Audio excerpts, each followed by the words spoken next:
तो बेटा आज हम इस कंपनी फाइनल अकाउंट का लेते हैं थर्ड लेक्चर। तो it is third lecture of company final account, जिसमें हम पढ़ रहे हैं managerial remuneration, maximum managerial remuneration, जिस पर हमने एग्जांपल कल कुछ मैंने आपको होमवर्क दिए थे। आई थिंक आपने होमवर्क सॉल्व किए होंगे, क्योंकि बगैर होमवर्क के आपको ग्रिप नहीं आ सकती। आप कितना भी कुछ कर लें, यदि आपने होमवर्क नहीं करेंगे, प्रैक्टिस नहीं करेंगे, तो आपको ये ग्रिप नहीं आएगी। ये तो मैं आपको इस टाइम पर लिख के दे सकता हूँ, लेकिन प्रॉब्लम ये है कि आप लोग ने इसको नहीं किया होगा, तो आपको आगे के क्वेश्चन करने में भी ये दिक्कत देगा आपको। मैं होमवर्क दे सकता हूँ। अब देखिए बेटा, तो ये होमवर्क का क्वेश्चन नंबर 1 था, इसका हम आंसर चेक करें। बेटा इसमें कॉस्ट ऑफ मशीन दी थी 15 lakh, WDV 4 lakh, sale value of the machine 1620, adjustment to be made in the net profit. ठीक है बेटा, अब यहाँ पर हम इसका सॉल्यूशन देख लेते हैं। वो क्या है, ये आपको पता है कि हम मैनेजरियल रेम्यूनरेशन में क्या पढ़ रहे हैं, calculation of net profit under section 198। और उसमें ये है कि जो कैपिटल प्रॉफिट होता है वो हम डायरेक्टर के नेट प्रॉफिट के लिए इसको इंक्लूड नहीं करते। कैपिटल प्रॉफिट में डायरेक्टर का शेयर नहीं होता, तो हम नेट प्रॉफिट निकालते वक्त कैपिटल प्रॉफिट यदि प्रॉफिट में जुड़ा है तो लेस करते हैं। तो इस चैप्टर के एंगल से कैपिटल प्रॉफिट क्या, तो वो मैंने बताया था कि यदि लैंड है तो पूरा का पूरा प्रॉफिट क्या, लैंड की सेल हुई है तो वहाँ पर पूरा प्रॉफिट कैपिटल है। इन्वेस्ट, क्योंकि सब ये नॉन डिप्रिसिएबल एसेट्स है, वहाँ पर प्रॉफिट होगा ही कब, और जब सेल प्रोसीड ओरिजिनल कॉस्ट से ऊपर हो। तो ये रूल है कि यदि सेल प्रोसीड ओरिजिनल कॉस्ट से ज़्यादा है तो उसी को मानते हैं कैपिटल प्रॉफिट। तो देखिए बेटा, मैं यहीं पर आपको सॉल्व करके बता देता हूँ। यहाँ पर देखिए, ये क्वेश्चन के जस्ट नीचे आप, क्योंकि मैं आपको सॉल्व नहीं करवा रहा हूँ बल्कि उसकी सॉल्यूशन बता रहा हूँ। ये हमारा क्वेश्चन नंबर 1 था होमवर्क का। ठीक है, तो इस होमवर्क के क्वेश्चन नंबर 1 में आपने आंसर जो भी निकाला होगा बेटा, यहाँ पर सेल प्रोसीड है 1620 और ओरिजिनल कॉस्ट है 15 लाख। तो ओरिजिनल कॉस्ट से ऊपर कितना मिला, 120। बेटा यही है, ये है excess of sale proceed over cost. इस रेम्यूनरेशन वाले चैप्टर के लिए, सेक्शन 198 के लिए, इसी को माना जाता है कैपिटल प्रॉफिट। और ये प्रॉफिट हम प्रॉफिट में से लेस कर देंगे। वैसे बेटा हमारा जो एक्चुअल प्रॉफिट हुआ होगा बुक में, जो प्रॉफिट एंड लॉस में गया होगा, देखिए हमें मिला है 16,20,000। WDV थी 4 लाख। कुल प्रॉफिट हुआ, WDV से ऊपर बिकता है, ये तो आप 11-12 से जानते हैं, 1220। बुक वैल्यू 4 लाख, बिका असेट 1620 में मशीन बिकी है, तो प्रॉफिट हुआ है 12,20,000। ये प्रॉफिट हुआ है, ये गया होगा प्रॉफिट एंड लॉस में। इसमें से ये प्रॉफिट माना जाएगा कैपिटल। इस प्रॉफिट में से 120 प्रॉफिट क्या माना जाएगा, कैपिटल, और हम 120 ही प्रॉफिट में से लेस करेंगे एज ए कैपिटल प्रॉफिट। तो इस चैप्टर में कैपिटल प्रॉफिट का मतलब क्या हुआ, excess of sale proceed over cost, cost से ऊपर मिला है वही कैपिटल प्रॉफिट है। और मैंने आपको लॉजिक कल बता दिया था, और लॉजिक रिपीट करना पॉसिबल तो नहीं है, फिर भी इन शॉर्ट, क्योंकि जब भी लॉजिक रिपीट करते तो आपको लगता है कि सर ये लॉजिक समझ में नहीं आया, समझाया कहाँ, मैं आपको ये रिवाइज करवा रहा हूँ, कल समझा दिया, उसको उसी वीडियो से समझ में आएगा आपको। वो देखिए बेटा, कुल जो हमें यहाँ पर हमें जो अमाउंट मिला है, टोटल अमाउंट जो मिला है वो है 1620, है ना बेटा। इसमें 4 लाख तो हमें मिली है, WDV मिली है, इसके ऊपर मिला है 12,20,000, है ना, कल भी देखा था। ये 12-20 में बेटा 120 तो हमारा कैपिटल प्रॉफिट है, और बाकी आप देखो बेटा 12-20, इसमें बचा 11 लाख। ये 11 लाख क्या है, 11 लाख क्या है बेटा, अभी तक जो लग चुका था डिप्रेशन वो है। देखिए, तो देखिए बेटा 15 लाख की कॉस्ट थी, 14 लाख WDV थी, मतलब डिप्रेशन लग चुका था 11 लाख, है ना, 11 लाख लग चुका था डिप्रेशन। तो हमें जो 16,20,000 मिला है, 1620 मिला है, इसमें 4 लाख तो क्या मिली बेटा, WDV, और फिर जो उसके ऊपर मिला है 12-20 प्रॉफिट। इस प्रॉफिट में क्या क्या शामिल है, 120 तो कैपिटल प्रॉफिट है, और 11-20 डेप्रिसिएशन जो हमने लगाया था वो हमें रिकवर हो गया। तो चूंकि डायरेक्टर ने डेप्रिसिएशन बियर किया था पहले, नेट प्रॉफिट निकालते वक्त तो ये डायरेक्टर डेप्रिसिएशन की रिकवरी पर उसे शेयर भी करेगा। तो हम हमारे P&L में जो प्रॉफिट जुड़ा है 12-20, उसमें से हम 11 लाख रहने देंगे और 1-20 प्रॉफिट से घटा देंगे। सिंपल है, लॉजिक समझ में आ जाए तो बहुत ही अच्छा है, नहीं तो आप क्या करो, बस इस चैप्टर में कैपिटल प्रॉफिट किसको मानते हैं, cell proceed over original cost को ही मानते हैं कैपिटल प्रॉफिट। मैंने बेटा कल भी समझा दिया, आज फिर से समझा दिया। अब रटने के अलावा फिर सॉल्यूशन नहीं बचता है, तो रटे तो फिर क्या हुआ, आप दोनों चीज़ कर सकते हैं, सेल प्रोसीड लिखें, लेस करें ओरिजिनल कॉस्ट, फिर जो प्रॉफिट आया इसी को माने कैपिटल प्रॉफिट इस चैप्टर में। तो 120 ही कैपिटल प्रॉफिट है जो हम प्रॉफिट में से लेस होगा। तो adjustment to be made in net profit मतलब क्या, डिडक्ट ₹120 फ्रॉम नेट प्रॉफिट। ठीक है, नेक्स्ट एग्जाम्पल देखिए, नेक्स्ट एग्जाम्पल ये हम देख लेते हैं सेकंड, इसका भी सॉल्यूशन ही देख लेते हैं बेटा। इसमें आपकी कॉस्ट ऑफ बिल्डिंग यहाँ पर बेटा, यहाँ पर सेल प्रोसीड 950 है और ओरिजिनल कॉस्ट 20 लाख। ये है सेल प्रोसीड और ये है cost, original cost. Excess of sale proceed, no excess, hence no capital profit. जब एक्सेस है ही नहीं तो केवल है तो लेस करने की जरूरत भी नहीं, तो no capital profit, hence no adjustment, hence no adjustment. ठीक है बेटा। हाँ, क्योंकि सेल प्रोसीड से ऊपर होता, कॉस्ट से ऊपर सेल प्रोसीड होती तो उसको मानते कैपिटल प्रॉफिट। तो यहाँ पर कोई कैपिटल प्रॉफिट नहीं है क्योंकि सेल प्रोसीड एक्सेस कॉस्ट नहीं है। ओके, तो यहाँ पर कोई एडजस्टमेंट नहीं होगा। ठीक है, और ये थर्ड एग्जाम्पल वो भी देख लेते हैं। थर्ड एग्जाम्पल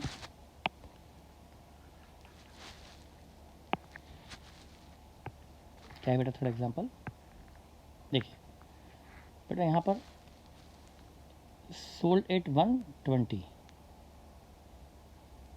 यहाँ भी वही होगा बेटा, यहाँ पर सोल्ड एट 120 और लॉस ऑन सेल 80। ठीक है बेटा, तो यहाँ पर तो बड़ा सिंपल है, कॉस्ट ऑफ प्लांट, यहाँ तो बेटा सेल प्रोसीड एक्सेस है ही नहीं ना, सेल प्रोसीड कितनी 120, कॉस्ट कितनी 30 लाख। तो बेटा यहाँ पर क्या होगा, यहाँ पर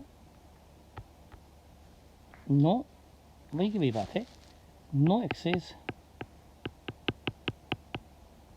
ऑफ सेल प्रोसीड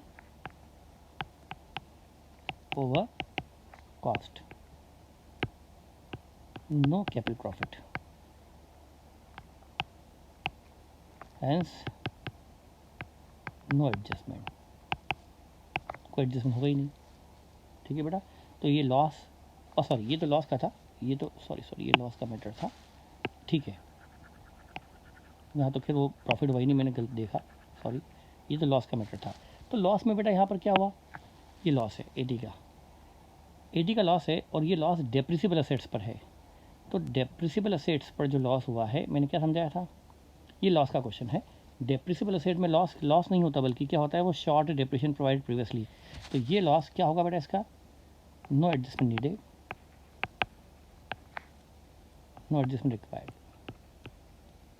ये लॉस घटा हुआ है तो घटा ही रहेगा क्योंकि ये असेट डेप्रिसिएबल है। डेप्रिसिएबल असेट का लॉस हमेशा डिडक्टेबल रहेगा, इसमें हमें कुछ भी करने की ज़रूरत नहीं, क्योंकि मैंने क्या बताया था कि डेप्रिसिएबल असेट में जो लॉस नहीं होता, बल्कि वो एक डेप्रिसिएशन जो लगने से रह गया, वो मैंने कल समझा दिया था आपको, इसलिए वो आप समझाना पॉसिबल नहीं।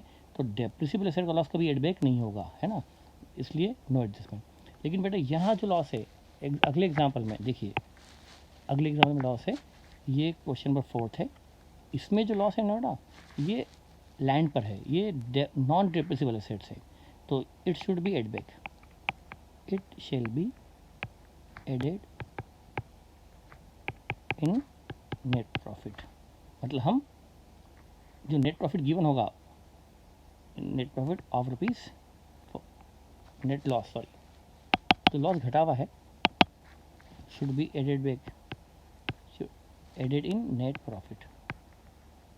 ये जो लॉस है बेटा, हम जो घटा हुआ है इसको हम नेट प्रॉफिट में क्या करेंगे, 4 लाख वापस जोड़ देंगे, क्योंकि ये नॉन डिप्रेसिबल एसेट्स है और इसका लॉस कैपिटल लॉस माना जाता है, इसको हम एड बैक कर देंगे। ठीक है, ये मैंने आपको सोल्यूशन समझा है। ठीक है, अब बेटा देखिए, एक बार मैंने एग्जाम्पल लेके समझा दिया, एक बार होमवर्क देखकर समझा दिया, अब तीसरी बार क्वेश्चन आएगा तब देखेंगे। अब इस पर हम बनाते हैं एक क्वेश्चन बेटा। एक क्वेश्चन लिखिए, एक होमवर्क नोट कीजिए, एक ये example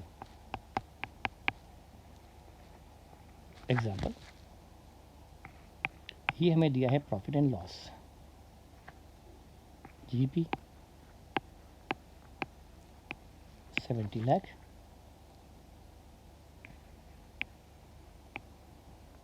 salary of staff ₹4 lakh,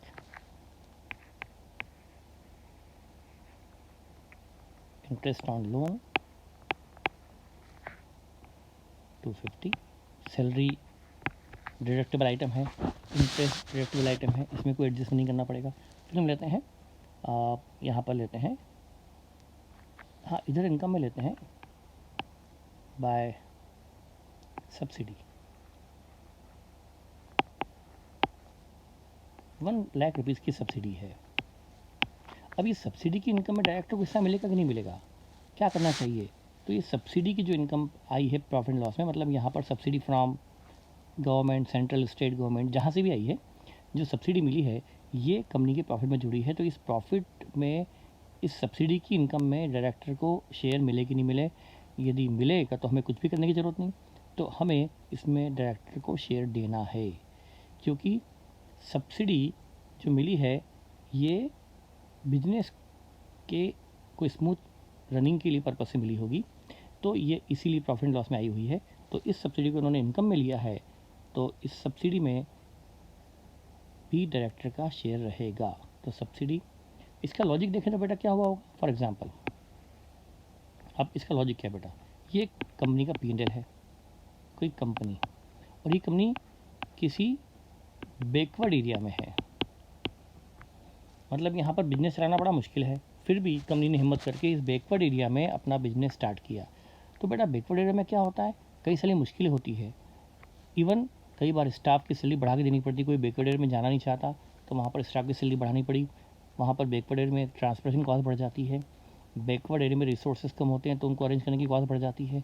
तो यहाँ पर जो हाई कॉस्ट है उसको मिट आउट करने के लिए हो सकता है मिली हो सब्सिडी। तो बेटा जब ये हाई कॉस्ट डायरेक्टर बियर कर रहा है, salary, transportation, other extra expenses यदि डायरेक्टर बियर कर रहा है, तो उसको मिट आउट करने के लिए गवर्नमेंट ने जो सब्सिडी दी है उसमें भी तो डायरेक्टर को हिस्सा होना चाहिए। तो ये लॉजिक है, लॉजिक को इससे ज़्यादा रिपीट करना पॉसिबल नहीं। तो सब्सिडी भी प्रॉफिट में जुड़ी रहेगी, इसको हमें लेस करने की ज़रूरत नहीं। तो मैंने एक एग्जांपल सब्सिडी का भी ले लिया, सब्सिडी इसमें प्रॉफिट में जुड़ी है और इसका कोई एडजस्टमेंट नहीं करेंगे, उसको प्रॉफिट में जुड़े रहना चाहिए, इसमें डायरेक्टर को हिस्सा मिलेगा। यदि सब्सिडी नहीं जुड़ी तो उल्टा हम जोड़ेंगे। ठीक है बेटा, उसके बाद यहाँ आया यहाँ पर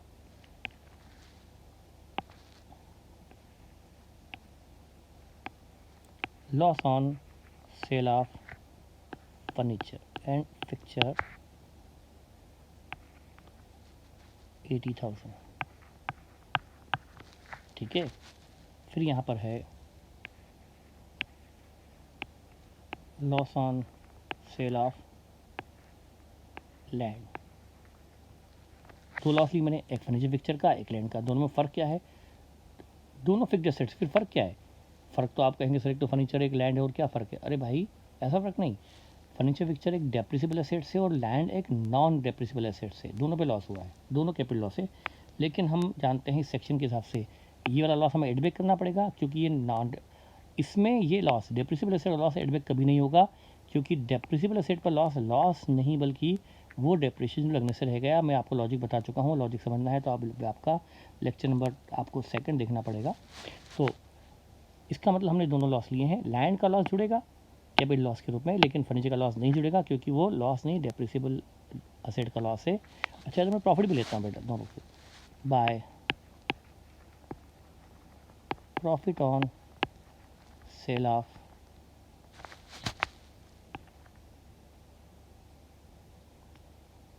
बिजनेस या अंडरटेकिंग। ये प्रॉफिट हुआ 1,70,000। बेटा ये बिजनेस के सेल पर हुआ प्रॉफिट है, अंडरटेकिंग बिजनेस का हिस्सा बेचा, तो ये तो प्योरली हुआ कैपिटल प्रॉफिट, तो ये लेस होगा, इस पर हुए प्रॉफिट को डायरेक्टर में हिस्सा नहीं मिलेगा। लेकिन मैं एक प्रॉफिट और लेता हूँ, by profit on sale of building. Building एक डेप्रिसिबल एसेट से, इस पर प्रॉफिट हुआ है ₹2 लाख। इसके बारे में हम अभी आगे देखेंगे, डिपेंड करेगा इन्फॉर्मेशन पे।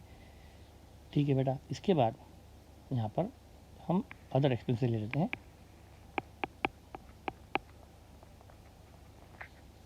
अदर एक्सपेंसेस मैंने यहाँ पर ले लिए 34,70,000।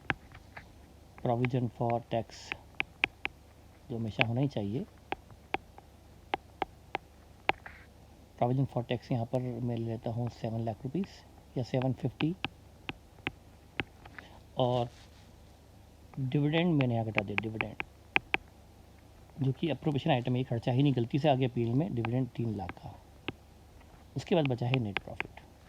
ठीक है, ये हमने क्वेश्चन बना लिया बेटा। हमारे स्टडी मॉडल में सिर्फ एक ही क्वेश्चन है इस पर, वो भी हम करेंगे, वो सिंपल सा है, उससे ज़्यादा एडजस्टमेंट हमने इसमें लिए हैं। अच्छा, इधर फिर दिया हुआ, हम नेट प्रॉफिट निकाल लेते हैं जो भी है। फिर लिखा है कॉस्ट ऑफ बिल्डिंग सोल्ड, वो हम लेते हैं cost of building sold ₹13 lakh. और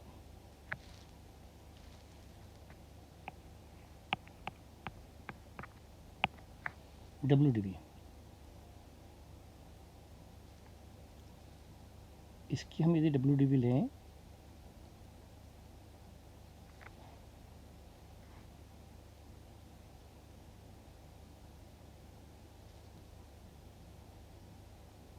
WDV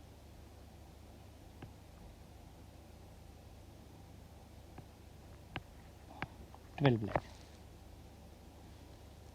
ठीक है, 12 लाख ली WDV, मतलब डेप्रिसिएशन भी सिर्फ 1 लाख ही लगा था इस पर, और ये बिल्डिंग बेच दी गई। तो ये जो भी है, कॉस्ट ऑफ बिल्डिंग 13 लाख और WDV of building sold 12 lakh. ठीक है बेटा, और इसके अलावा और कुछ इन्फॉर्मेशन हम नहीं लेते हैं, बस इतना ही क्वेश्चन रखते हैं। ठीक है, वही हमें calculate net profit for section या एस पर सेक्शन 198 और मैनेजरियल रेम्यूनरेशन। ठीक है बेटा, तो यहाँ तो पहले हम एक काम करें, नेट प्रॉफिट निकालें। नेट प्रॉफिट क्या है, 70 lakh plus 1 lakh plus 170 plus 2 lakh,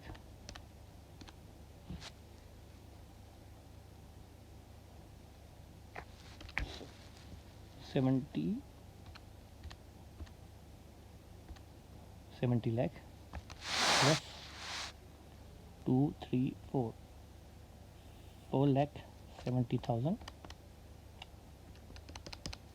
74,70,000 74,70,000 में से हमने लेस किया 4 और 250 650 लेस किया, फिर 80,000 लेस किया, फिर 34,70,000 लेस किया, फिर 750 लेस किया, फिर 3 लाख रुपीस लेस किया, फिर बचा 22,20,000 जो भी बचा। ठीक है बेटा, अब ये क्वेश्चन हुआ, हमें नेट प्रॉफिट निकालना है, तो हमने सॉल्यूशन स्टार्ट किया।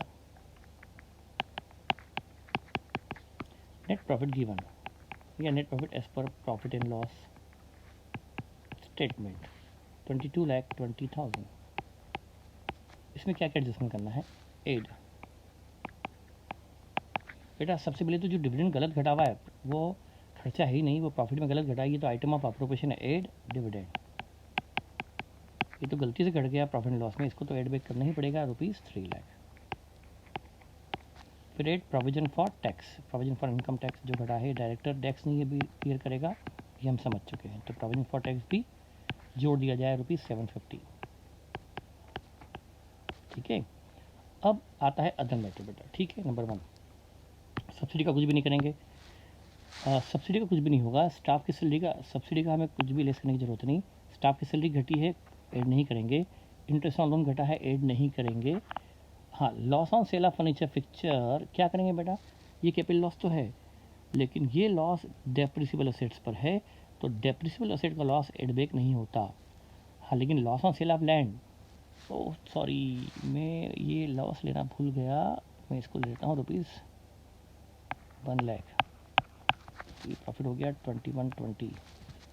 सॉरी। ठीक है बेटा, तो अब हम यहाँ ऐड कर देंगे loss on sale of land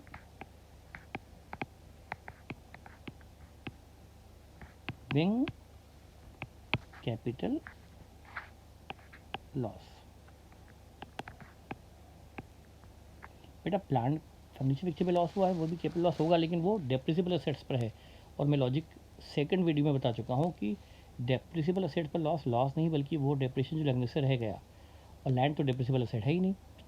land हुआ, इन्वेस्टमेंट हुआ, बिजनेस अंडरटेकिंग बेची, उस पर लॉस हुआ, ये सब कैपिटल लॉस ही थी, वो है तो एड बैक कर दो, है ना बेटा। और डेप्रिसिबल असेट का लॉस है तो एड बैक मत करो, ठीक है। इधर प्रॉफिट ऑन सेल ऑफ, ये प्रॉफिट तो लेस होगा क्योंकि कैपिटल प्रॉफिट है, पूरा का पूरा प्रॉफिट कैपिटल है। Profit on sale of undertaking, profit on sale of undertaking being capital profit, इसलिए इसको लेस कर दिया, ठीक है बेटा। लेकिन बिल्डिंग पर लॉस, इसके लिए हमें बनाना पड़ेगा वर्किंग नोट नंबर 1। क्या होगा बेटा, ये बेटा डेप्रिसिबल असेट्स है, इस पर क्या रूल है, excess of sale proceed over original cost is capital profit for section 198। बेटा यहाँ कॉस्ट कितनी है, कॉस्ट है 13 लाख,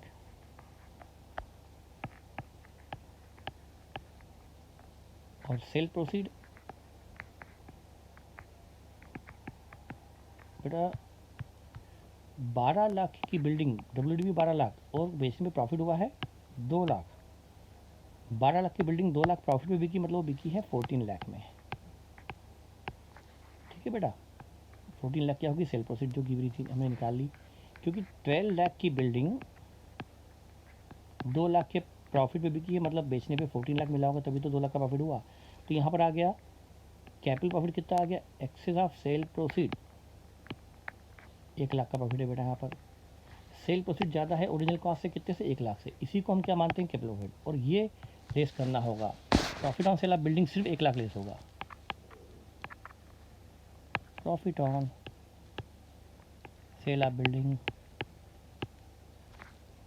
वर्किंग नोट नंबर 1, ये 1 लाख यहाँ से लेस होगा। और अंडरटेकिंग की सेल पर प्रॉफिट था 170, वो भी लेस हो जाएगा, ठीक है बेटा। और क्या, सब्सिडी लेस नहीं होगी, और कुछ है नहीं, बस ये हो गया net profit as per section 198 for managerial remuneration, ठीक है। जो भी आता है बेटा 21 lakh 20,000 plus dividend 3 lakh plus 750 का profit on sale of land, ये हमने जोड़ दिया। और loss on sale of land, ये loss on sale of land कितना था, 1 लाख, ये भी हमको एड बैक करना है, प्लस 1 लाख माइनस 1 और 170, 270 लेस कर दिया, 30 लाख रुपीज़ आ गया profit as per section 198 for managerial remuneration. Net profit for managerial remuneration, ठीक है बेटा, ये आ गया net profit for managerial remuneration. अब देखिए, ये हमने तो क्वेश्चन सॉल्व किया एग्जाम्पल, ठीक है। अब आप चाहें तो एक सेम एग्जांपल मैं आपको देता हूँ फिगर चेंज करके आपकी प्रैक्टिस के लिए, जो आपको करना है, ठीक है। होमवर्क,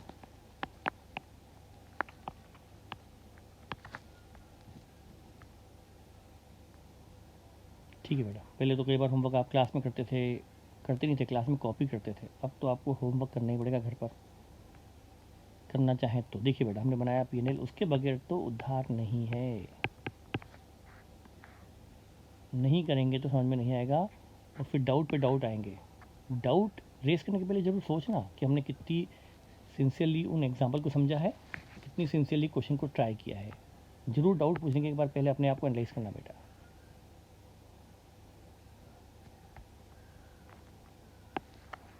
ये हम बनाते हैं P&L।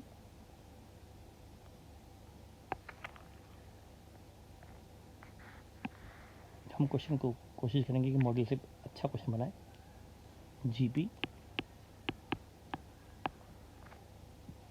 बाय, यहाँ पर हम रेलिवेंट पॉइंट ही लें। GP हमने लिया यहाँ पर 85,70,000, ठीक है, बाय सब्सिडी, जिसका आपको कुछ भी करने की ज़रूरत नहीं है। Subsidy from government ₹240। फिर यहाँ पर बाय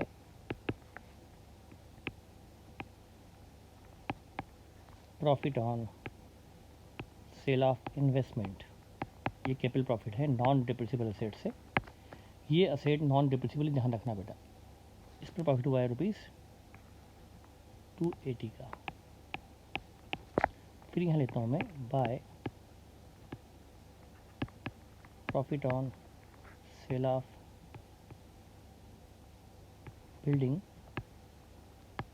ये भी मैं लेता हूँ बेटा। अभी वेट कीजिए, इधर तो एक्सपेंसेस में ढेर सारे एक्सपेंसेस जो अलाउड हैं उसकी लिस्ट क्यों बनाओ बेटा। बहुत सारे एक्सपेंसेस हैं, मैंने वो ले लिए राउंड अबाउट, मतलब 46 लाख। फिर मैंने लिया यहाँ पर to provision for doubtful debts 3 lakh, to depreciation ₹460, to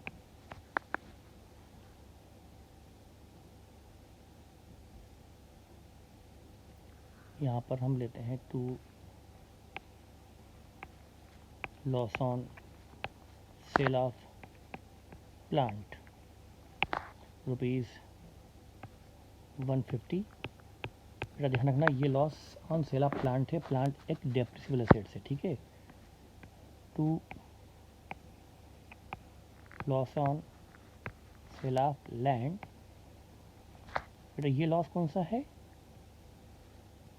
ये लॉस कौन सा है, लैंड पर। ये एक नॉन डेप्रिसिबल एसेट्स है।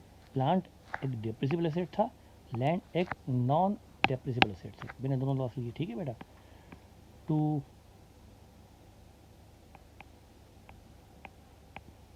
प्रोविजन फॉर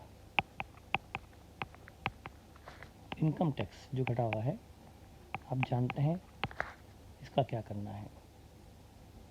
ये प्रोविज़न है ₹6 लाख, ठीक है। उसके बाद यहाँ पर मैंने लिया to transfer to reserve, to transfer to reserve. यहाँ पर ट्रांसफ़र टू रिज़र्व मैंने ले लिया ₹2 लाख। यहाँ मैंने ले लिया by profit on reissue of forfeited shares, ये मैंने ली है 30,000। बेटा ध्यान रखना, ये जो profit on reissue of forfeited share है, ये जाता है कैपिटल रिजर्व में, ये कैपिटल प्रॉफिट है। ध्यान रखिएगा, profit on reissue of shares, forfeited share को रीइश्यू करने पे जो प्रॉफिट हुआ है कंपनी को, ये प्रॉफिट नॉर्मल बिजनेस से नहीं है। ये प्रॉफिट तो जो शेयर्स फॉरफिट किए थे फ्रॉम शेयर होल्डर, तो ये प्रॉफिट तो प्योरली कैपिटल नेचर का है। ध्यान रखना, इसको डायरेक्टर में आपको इस प्रॉफिट में डायरेक्टर को हिस्सा नहीं मिलता, ठीक है, तो ये ध्यान रखना आपको। बाय रिवैल्यूएशन प्रॉफिट,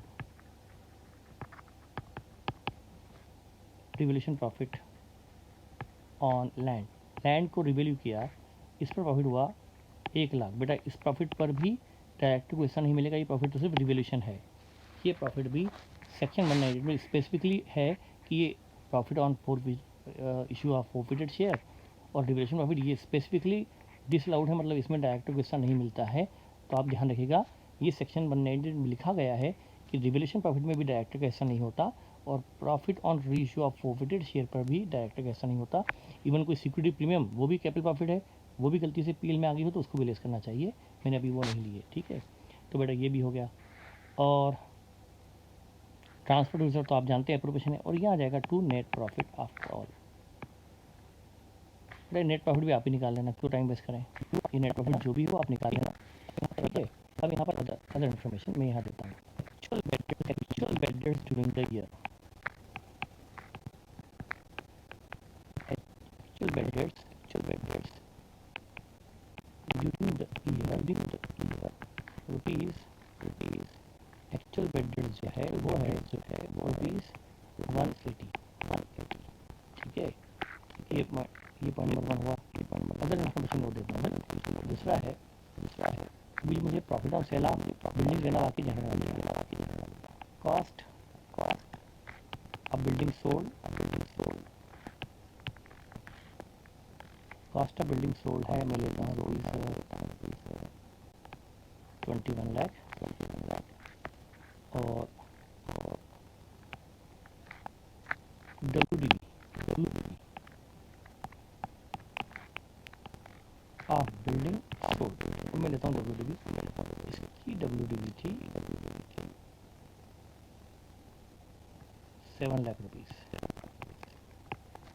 ठीक है बेटा। तब मैं यहाँ आपको एक इन्फॉर्मेशन दे देता हूँ, 7 लाख तो बेटा उसकी WDV थी, ठीक है।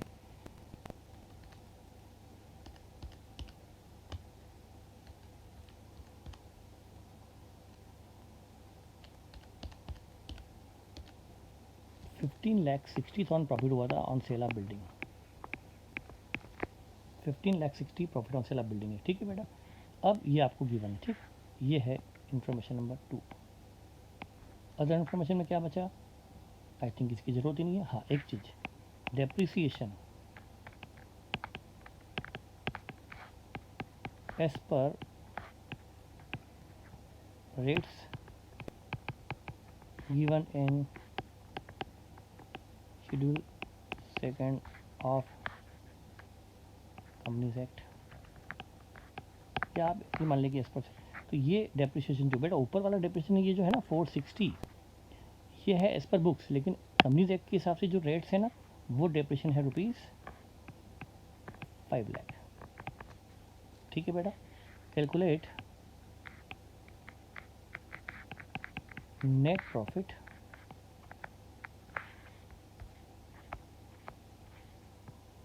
As per section 198। बेटा मैं इसका सॉल्यूशन यहाँ नहीं करवाऊँगा, मैं इसका सिर्फ सॉल्यूशन नहीं करवाने वाला हूँ, और आपको मैं इसका करेक्ट सॉल्यूशन भी नहीं भेजूँगा। आप मुझे जब आपका नेट प्रॉफिट में आपको आंसर ज़रूर बता दूँगा, फिर आपका आंसर यदि टेली नहीं होता है तो आप मुझे इसका सॉल्यूशन भेजेंगे, मुझे व्हाट्सएप करेंगे आपका अपना गलत सॉल्यूशन, तो ही मैं आपको सॉल्यूशन भेजूँगा पर्सनली। मैं ये सॉल्यूशन ग्रुप पर नहीं करवाऊँगा, यहाँ पर क्लास में नहीं कराऊँगा, न ग्रुप पर डालूँगा, ठीक है। तो मैं पर्सनली आपको सॉल्यूशन भेजूँगा, आपका गलत है तो, लेकिन आपको मुझे आपने जो मेहनत की है सॉल्यूशन बनाया है वो मुझे भेजना होगा, ओके। तो प्लीज़ आप ध्यान रखिए, सॉल्यूशन खुद बनाइए, आंसर आ जाए तो बहुत बढ़िया, नहीं आए तो मुझे आपका गलत वाला सॉल्यूशन भेजिए, तब जाके मैं आपको करेक्ट वाला सॉल्यूशन भेजूँगा। मैं करेक्ट सॉल्यूशन न क्लास में कराऊँगा यहाँ पर, और नहीं मैं आपको इसको अपने ग्रुप पर डालूँगा, क्योंकि ये होमवर्क का क्वेश्चन है, आपको खुद को ट्राई करना चाहिए। ऐसा नहीं कि सर आप करवा दो या सॉल्यूशन भेज दो, हमको तो करने ही नहीं, उसको फिर से आप देख लोगे और ग्रिप बनेगी नहीं बेटा। तो ये आपको ध्यान रखना है कि मैं इसका सॉल्यूशन क्लास में नहीं कराऊंगा और नहीं मैं आपको ग्रुप पर भेजूँगा, ओके, ठीक है बेटा। ये तो हमने देख लिया। अब हम आते हैं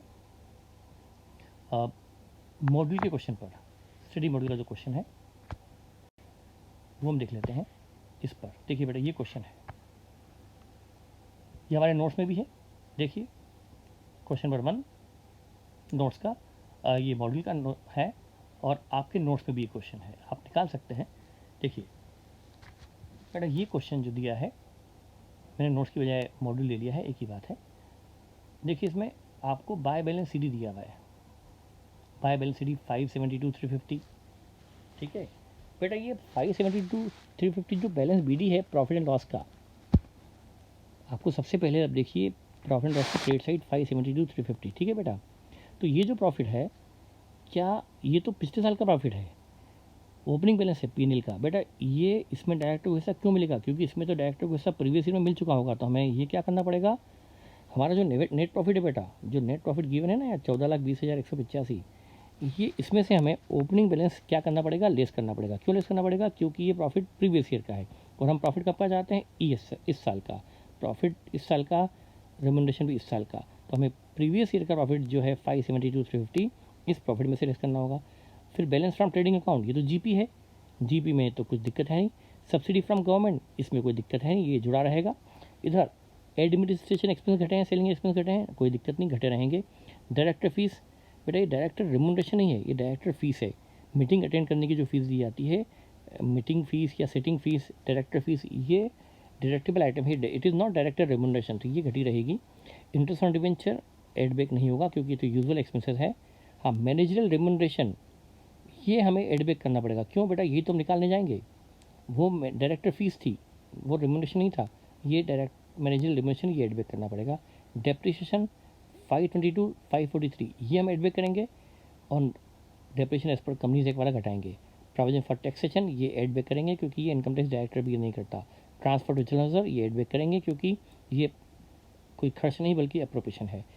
इन्वेस्टमेंट रिवोल्यूशन रिजर्व में 12,500 ट्रांसफर हुआ है, ये भी एक अप्रोप्रिएशन है, ये भी हम एड बैक कर देंगे। ओके, प्रॉफिट जो दिया है 14,20,185, इसमें हमें क्या क्या एडजस्टमेंट करना है हम देख चुके।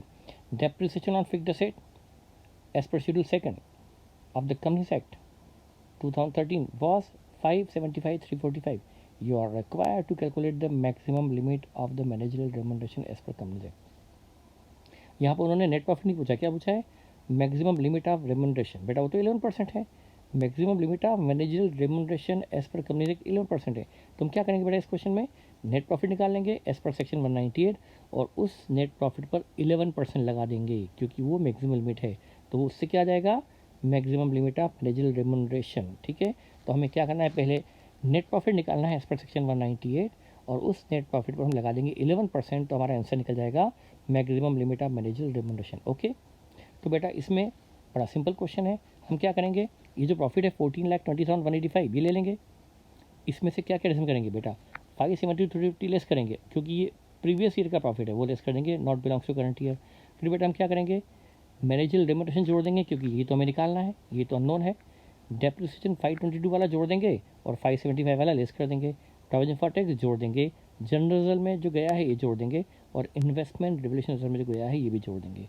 तो आपको लग रहा होगा बेटा मैं क्वेश्चन करवाऊँ क्या, ये तो आप ही कर लेंगे। इसका सॉल्यूशन इन्होंने बेटा दिया है लेकिन डिफरेंट एंगल से, आप यदि कॉपी करने जाएंगे तो नहीं कर पाएंगे। हाँ आंसर यही आएगा आपका, लेकिन आंसर यही आएगा लेकिन हमारा तरीका उनसे अलग रहेगा। तो मैं ये क्वेश्चन भी आपको दे रहा हूँ होमवर्क में, आपने समझ लिया होगा कि हम इस 14,20,185 वाले प्रॉफिट में से क्या करेंगे, 572 350 opening balance of P less क्यों करेंगे, क्योंकि हमें प्रॉफिट निकालना है करंट ईयर का, ये प्रॉफिट तो प्रीवियस ईयर्स का एक्यूमुलेटेड प्रॉफिट है और प्रीवियस ईयर के प्रॉफिट पर डायरेक्टर को इस साल क्यों शेयर दिया जाए, वो तो उसे मिल चुका होगा, तो ये लेस कर देंगे।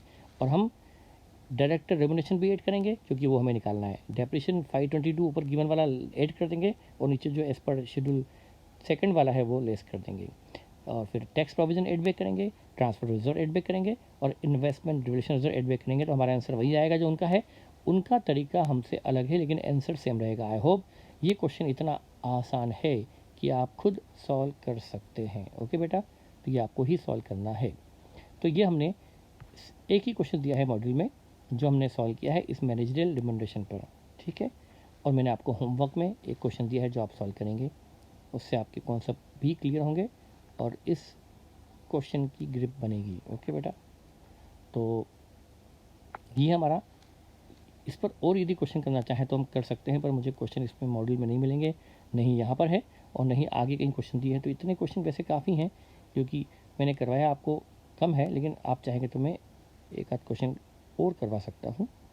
पर पहले ये होमवर्क में करेंगे, उसके बाद ही मैं आपको क्वेश्चन सॉल्व कराऊंगा, ठीक है बेटा। अब आता है नेक्स्ट पार्ट। ये मैं आपको एक क्वेश्चन और करवा दूंगा, लेकिन आपके खुद के प्रैक्टिस करने के बाद, नहीं तो मैं 10 क्वेश्चन भी कराऊंगा, ग्रिप नहीं आएगी, नहीं आएगी, नहीं आएगी। होमवर्क करने पर ही आएगी, समझ कर करने पर ही आएगी। सीधे सरेंडर ना हो जाए कि सर ये तो नहीं बन रहा, पहले माइंड अप्लाई कीजिए। जितना सेल्फ माइंड अप्लाई करेंगे उतनी जीत आपकी परमानेंट मेमोरी में रहेगा, ठीक है बेटा। अब हमने ये पढ़ा कि इन केस ऑफ प्रॉफिट क्या होता है, मैक्सिमम रेम्युनरेशन। अब क्या पढ़ेंगे बेटा, maximum remuneration in case of loss. यदि कंपनी में प्रॉफिट कम है, प्रॉफिट इनसफिशिएंट है, तो मैक्सिमम रेम्युनरेशन क्या, उसको लेकर के हम यहाँ पर जो आपको मॉड्यूल में गिवन है, आप इसको नोट कर लेंगे बेटा।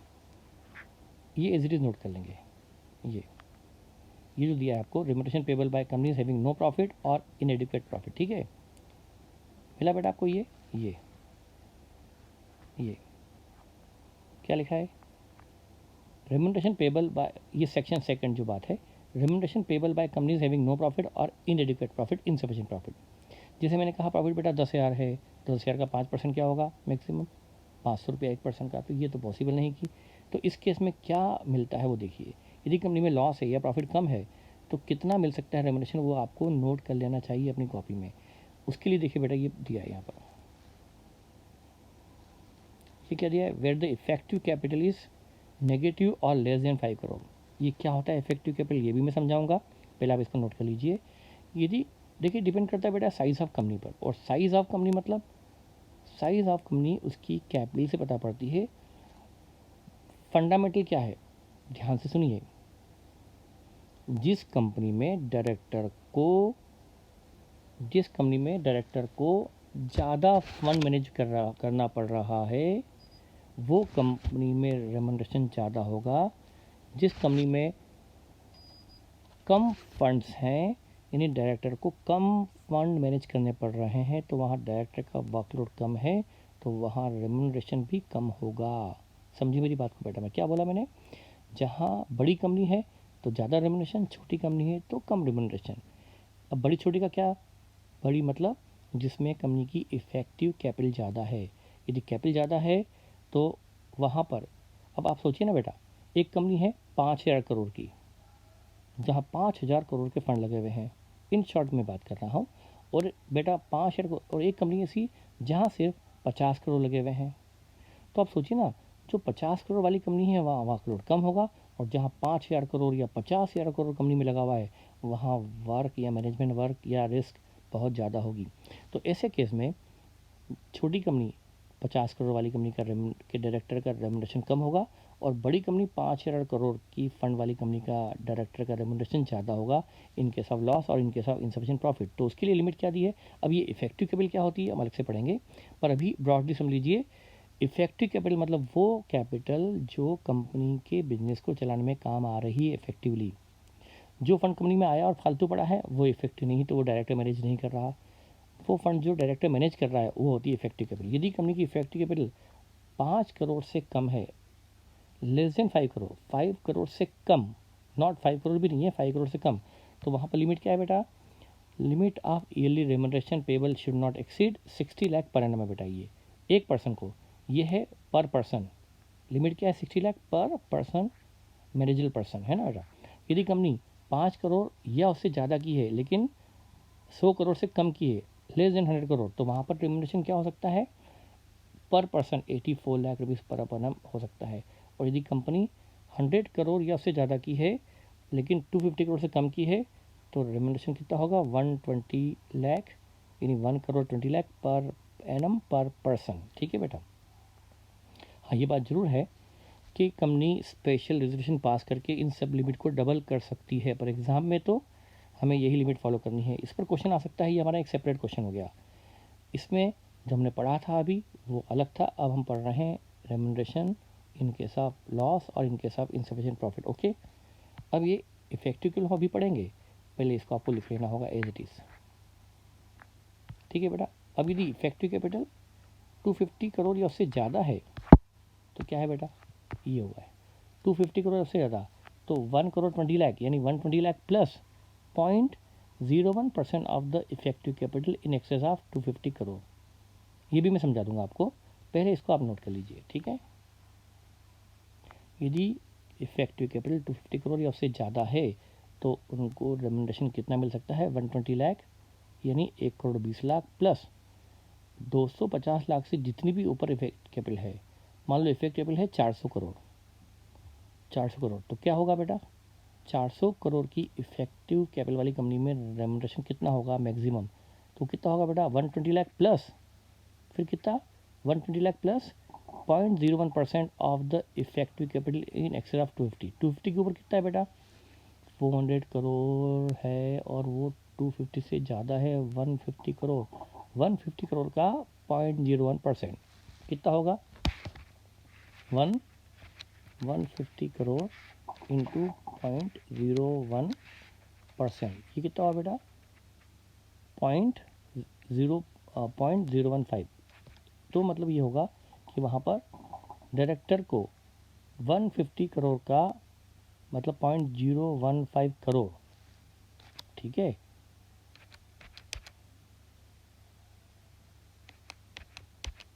मतलब ये होगा बेटा 1.5 लाख रुपया हो जाएगा, है ना। तो इसका मतलब हुआ 120 लाख प्लस 150, 1.5 लाख 121.5 लाख हो जाएगा ना बेटा।